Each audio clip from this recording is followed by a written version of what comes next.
For an individual, team, company, community, or country to unleash their greatness, they must seek out and rise to the great challenges that are thrust upon them.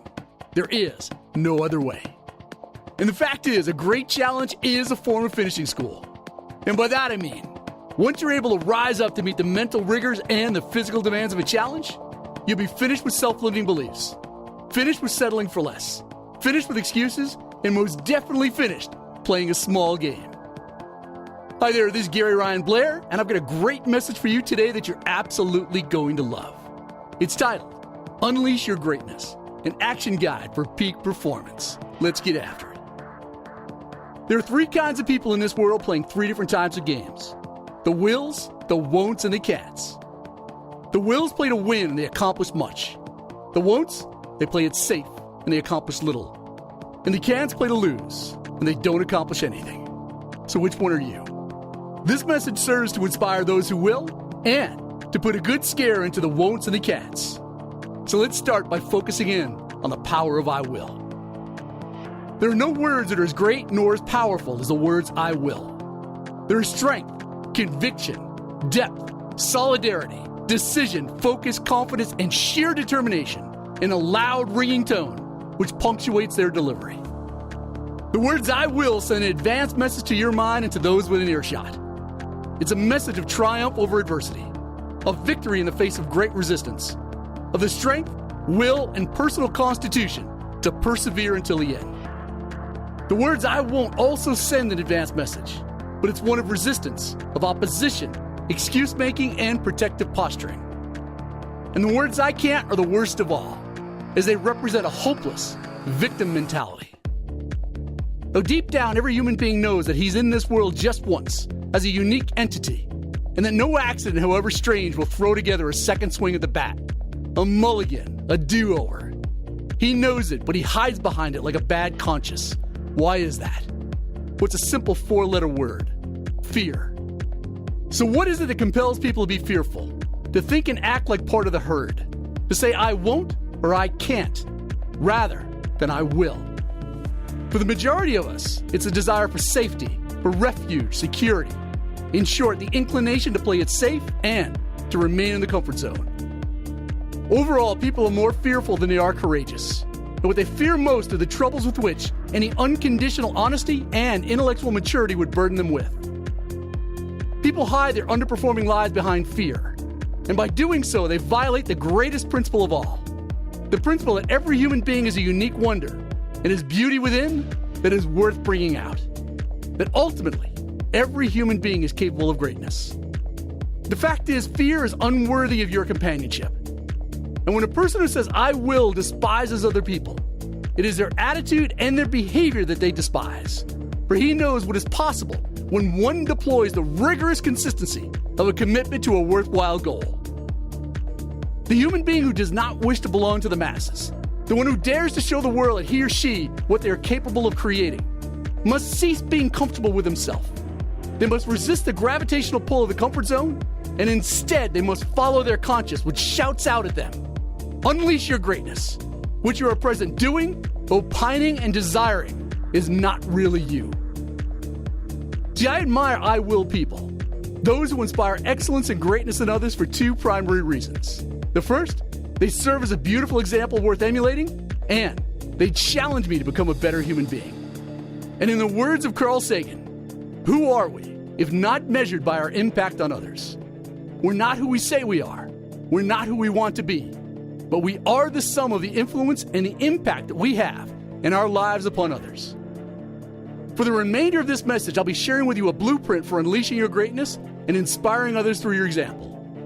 It all begins with the understanding the nature of a challenge and its impact on human performance.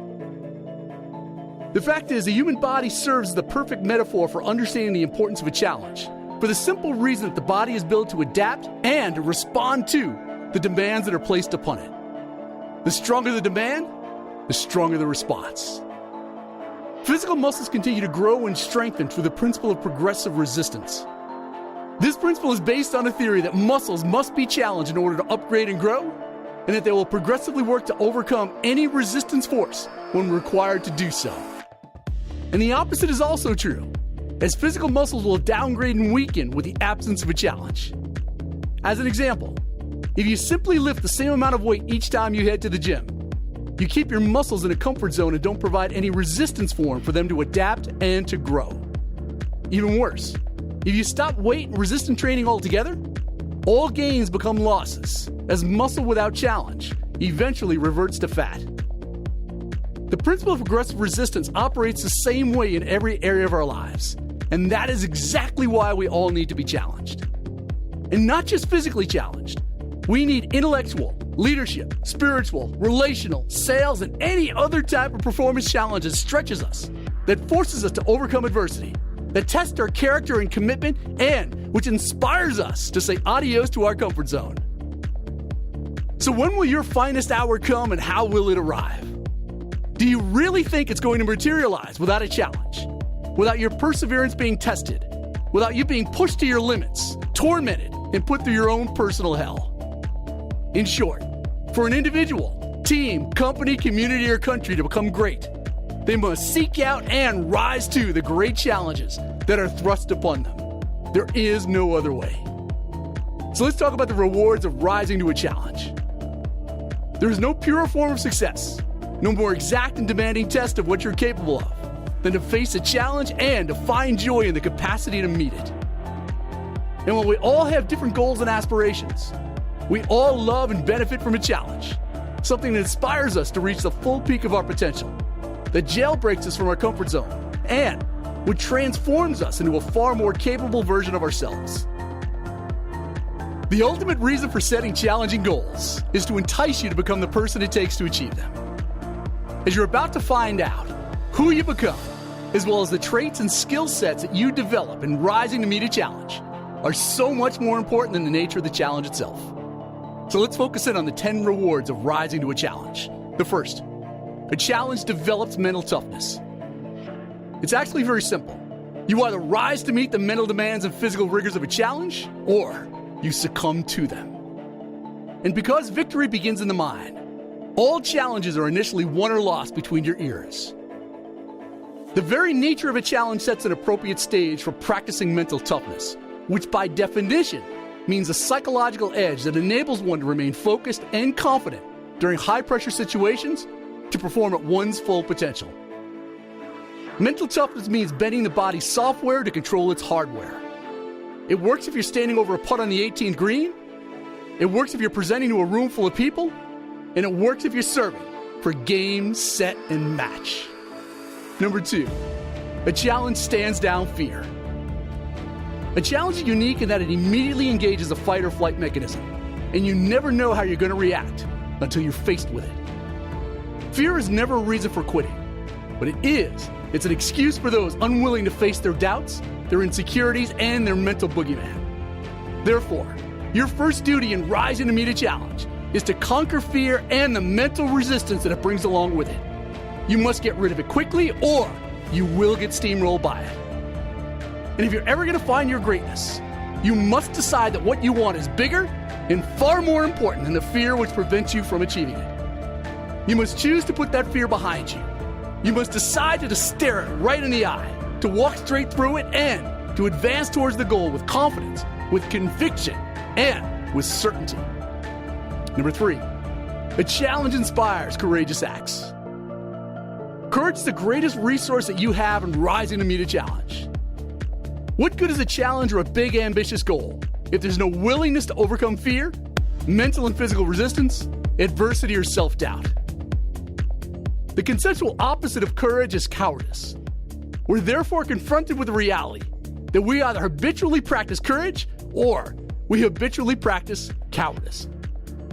Courage is remarkable, and it takes on the form of every virtue at its testing point. And when courage is tested, it manifests itself in the form of character, initiative, self-control, and responsible behavior. And when cowardice is tested, it too presents itself in opposite forms to include bad character, procrastination, excuses, and blame. The fourth reward for rising to meet a challenge is that a challenge tests your limits. It's imperative that you accept this reality. When you rise up to meet a challenge, you'll never be the same again. You'll either cope or crumble. You'll become better or bitter. You'll emerge stronger or weaker. It has to be this way, as a challenge exists to test your limits, to push you beyond the breaking point, and to separate you from the herd.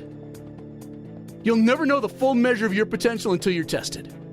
You can never be sure whether you'll step up or falter in any given situation. Therefore, passing the test presented by a challenging goal proves that you're stronger, tougher, more resilient, and far more capable than you ever imagined. Number 5, a challenge focuses attention. A great challenge is like a great romance. It calls for your passion and your devotion, and it demands to be the center of your attention. Rising to meet a challenge is a form of seduction. It means concentrating your energy and resources on what's most important. That is, keeping the fire burning. And you do that by making everything count. Everything you think, everything you say, and everything you do must be focused on goal acquisition and on leveraging all available resources. Focus is best seen as a preemptive strike against mediocrity. The moment you focus on a challenging goal, your goal becomes a magnet that pulls you and your resources towards it. The more focused your energies, the more power you generate, and the sooner you will live happily ever after. The 6th reward, a challenge builds self-confidence. I want you to think of a challenge, any kind of a challenging goal, and ask yourself, what role does self-confidence play in rising to meet that challenge? The fact is, no mountains can be climbed, no hearts won, no opportunities seized, no books written, no elections won, and certainly no victories enjoyed without self-confidence. Now think of something you fear, anything that makes you flinch, and ask yourself, what role does self-confidence play in overcoming fear? See, fear is the greatest enemy that you're ever going to face. It impedes your ability to succeed physically, emotionally, spiritually, and financially. Fear negatively impacts everything you want to be, have, and do. The inspired ability to rise to a challenge and to climb great heights is directly attributable to your self-confidence. As your challenges build, so does your self-confidence. The 7th reward, a challenge matures perspective. Few things in life are capable of radically altering your perspective, but developing the capacity to rise to a challenge not only impacts the size of your results, but it transforms your mind and it expands your worldview. It changes everything. The way you walk, talk, communicate. It all exudes a level of self-confidence and self-assuredness that's absolutely impossible not to notice. A challenge involves psychological trauma that induces fear, self-doubt, and insecurity, while simultaneously dislodging you from the comfort zone, ultimately bringing about a superior performance. And by taking on a challenge, you're pushing yourself beyond any previously imagined comfort zone and performance standard.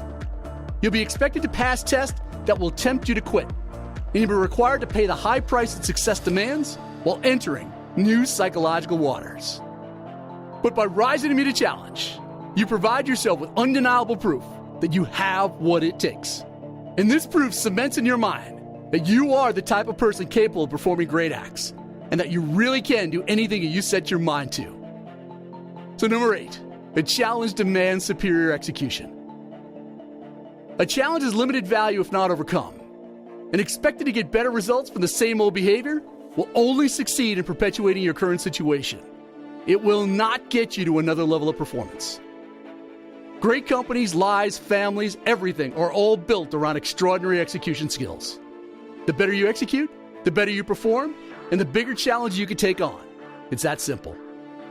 You must become acutely aware that a challenge has razor-thin margins for error and will not tolerate lapses in judgment or sloppy execution.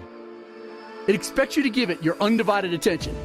It calls for profound self-discipline, and it demands that you execute as if your life and your reputation depended on the outcome. The 9th reward, a challenge calls for an indomitable spirit. It's irresponsible to take on a big challenge without the will, the heart, and the mindset to win it, as nothing can withstand the power of an indomitable spirit. And in your efforts to rise to meet a challenge, you will be buffeted and pummeled. You will be criticized and opposed. You will be attacked and assaulted. You will struggle and fall. Your commitment will be relentlessly tested, and that is precisely why a challenge calls for an indomitable, unconquerable spirit. And having an indomitable spirit means that you have the type of spirit that's incapable of being overcome, subdued, or vanquished. And if you passionately believe that you're up to the challenge and that you're committed to seeing it through to the end, that it is your right and your responsibility to cultivate an unbeatable mind and to enforce your will over the world. The 10th, and perhaps the most important reward for rising to meet a challenge, is that a challenge empowers freedom. As we all know, freedom is not free. It requires blood, sweat, tears, and sacrifice.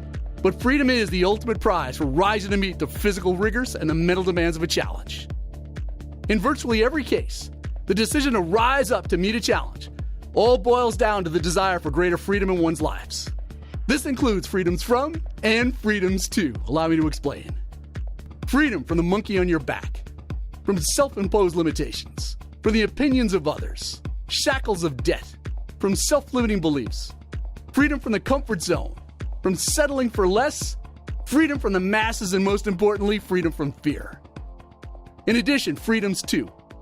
You'll have the freedom to focus on projects that you find important, to succeed or fail on your own terms, to doodle, to wander, and to experiment, to think and dream without limits, to set and control the agenda in your life, to showcase your talents.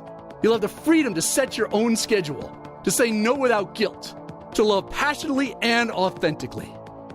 And to enjoy these freedoms requires that you rise to the challenge that life presents and that you pay the required price in full, in advance, and without complaint. So let's now turn our attention to the consequences of not being challenged. But before diving too deep into the consequences and psychological effects of not being challenged, I'd like you to think of someone you admire and ask yourself, what challenges did they rise up to meet in order to become the person they became? What you'll find in answering that question is that behind every great man or woman is a series of challenges that were overcome, fears that were overruled, belief systems that were overhauled, and obstacles that were overrun. Every day of your life presents challenges, big and small, that you either rise to or fall from. And while some may consider a dream job to be one that pays you to do nothing all day long and offers no stress or expectations of performance, nothing, and I emphasize, nothing could be further from the truth. So what is fear costing you? What are the consequences of keeping your dreams on hold? What is the impact on your life when you run away rather than towards a challenge? So let's look at the consequences associated with quitting, with being underemployed, and not rising to meet the demands of a challenge. There are 7. The first, diminished self-worth and personal value. Eventually, you'll come to think of yourself as the kind of person who is undeserving of success. And when you begin to lose faith in yourself, it leads to a downward spiral of psychological devastation that is extremely difficult to overcome. The second, imprisoned by the comfort zone. Adapting to your comfort zone creates habits of thinking and acting that become dysfunctional and debilitating. By remaining in your comfort zone, you choose to incarcerate rather than liberate your talents, skills, hopes, and dreams. The third consequence is the perpetuation of pain. Avoiding a challenge only achieves self-sabotage and the perpetuation of pain, which leads to a cycle of failure and disappointment. Failure's high price is commonly imposed through bankruptcy, unemployment, depression, poor grades, stress, and other forms of physical and psychological pain. Number 4 is character assassination. By allowing fear to control your life, you will serve as a disturbing example of wasted talent, of someone who chose fear over courage. Your life will be viewed as a sad consequence of neglect, of excuse-making, self-pity, poor character, lack of direction, and of a courage deficit. Number 5, the development of a quitter reputation. Quitting is a habit and it's the path of least resistance. A challenge requires you to increase your level of resistance and tolerance to pain, to inconvenience, and to sacrifice. And once you develop a quitter reputation, your options will become limited. Your reputation will become questionable, and your future, without a doubt, will be in serious jeopardy. Number 6, you'll have little to no impact on life.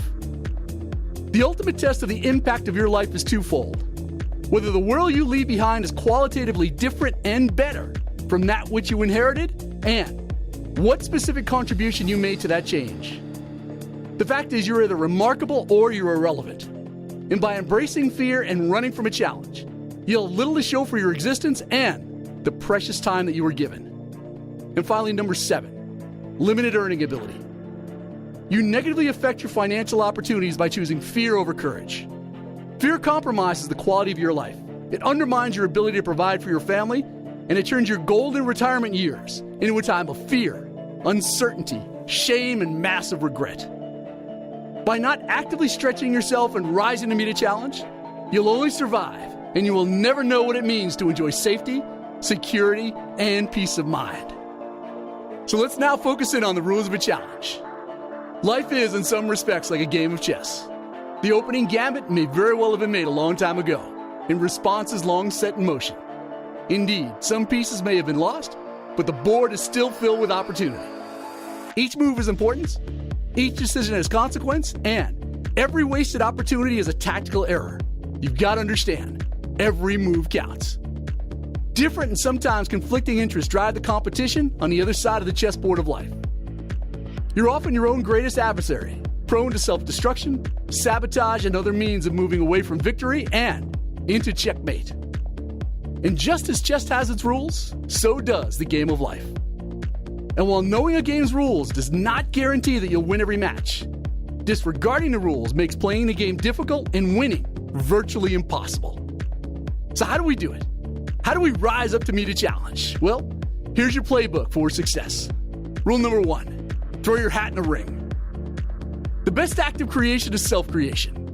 And while life does thrust challenges upon us, the best challenges in life are the ones that we create for ourselves. Therefore, actively look for opportunities to stretch yourself physically, emotionally, intellectually, spiritually, vocationally, artistically, musically, in any way that tests your mettle. Rule number 2, believe it will be so. The world takes us at our own valuation. It believes in the person who believes in themselves. But it has little use for the timid soul, the one who's never certain, the one who cannot rely on his own judgment, the one who operates from a position of fear. Victory begins in the mind, so begin by believing it will be so. Rule number 3, enforce your will. Every great achievement, and I emphasize, every great achievement and comeback in human history has been the result of the choices, the determinations, and the creations of the human will. It is impossible to look a challenge in the eye without perceiving how much victory depends upon the extent to which your will is cultivated, strengthened, and most importantly, enforced. Rule number 4, do what needs to be done. The ability to make yourself do what needs to be done, when it must be done, whether you like it or not, is the way you rise to meet the demands of a challenge. Most people are able, but unwilling to master this rule. Rule number 5, persevere until the end. Perseverance is ultimately a physical, emotional, and spiritual demonstration of how badly you want to succeed.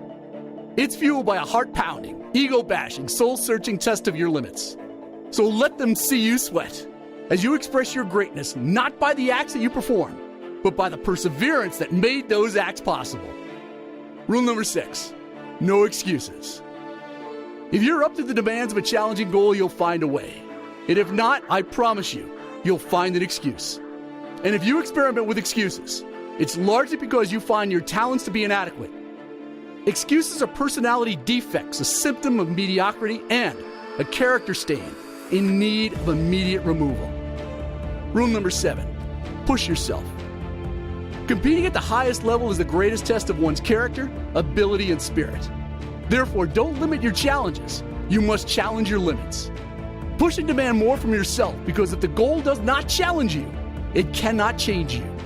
Sometimes, it's a darn good thing to bite off more than you can chew.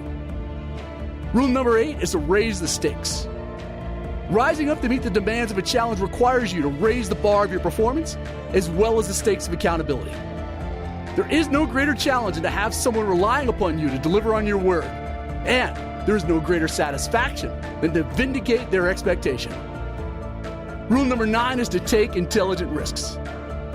No mountains can be climbed, no hearts won, no opportunities seized, no books written, no elections won, and certainly no victories enjoyed without risk. Risk-taking is not an opportunity to be avoided, but it is something to be exploited as long as you do it intelligently. And finally, rule number 10 is to celebrate. To pay the price, to work long and hard, to compete fairly at the peak of your abilities until the goal is achieved, are all part of the sweetness of rising to meet a challenge. Celebrating is a joyful, beautiful, and a very selfish act of kindness. It allows you to reflect on and to reinforce the many acts of courage, commitment, and risk-taking involved in securing victory. It reminds you of what you've become, what you have overcome, and what you're capable of doing. So now, are you finally ready for a challenge? I mean, are you ready to rip the lid off any past performance and to ignite a life-altering performance explosion? See, the fact is, there's no point in pretending that rising to meet a challenge does not have the capacity to transform your life. And while there are plenty of excuses, there's not one good reason for you to procrastinate, to say that you're not ready to take on a big challenge. A challenge is a form of finishing school. And by that I mean, once you're able to rise up to meet the demands of a challenge, you'll be finished with self-limiting beliefs. You'll be finished with settling for less, finished with excuses, finished playing a small game, and most importantly, finished with living a sedentary life. See, a number of years ago, I had an epiphany, an awakening of my soul that has fueled my passion ever since. After experiencing a number of setbacks and challenges, which I did rise up to meet, I came to the understanding that life was never meant to be simple nor easy, and that the rigorous, the strenuous life is the one that produces the most desirable fruit. In fact, your ability to do so is the only sustainable resource that you have to astound yourself and to show the world your greatness. That epiphany led me to create the 100-Day Challenge, the world's most powerful goal-setting program for rising up to meet any challenge and for driving radical results fast. It's the perfect solution for the biggest problem faced by everyone. That is, the need for more, better, and faster results in a highly competitive world. The overall concept is built around two motivational tenets: a fixed period of time, which is deadline-driven, in this case 100 days, and a strong desire to accomplish worthwhile goals within that deadline. And the best part is that the 100-Day Challenge is appropriate for everyone in the boardroom, the classroom, the locker room, and the living room. Now, you're going to love the 100-Day Challenge primarily because we focus on one thing. That is, getting you from point A to point B as quickly as possible. And we're pretty darn good at it. In fact, the 100-Day Challenge has delivered jaw-dropping results for more than 425,000 people in over 80 countries around the world, to include some of the best companies in the world. So why wait another moment? Take the 100-Day Challenge at 100daychallenge.com and let me show you how to unleash your greatness.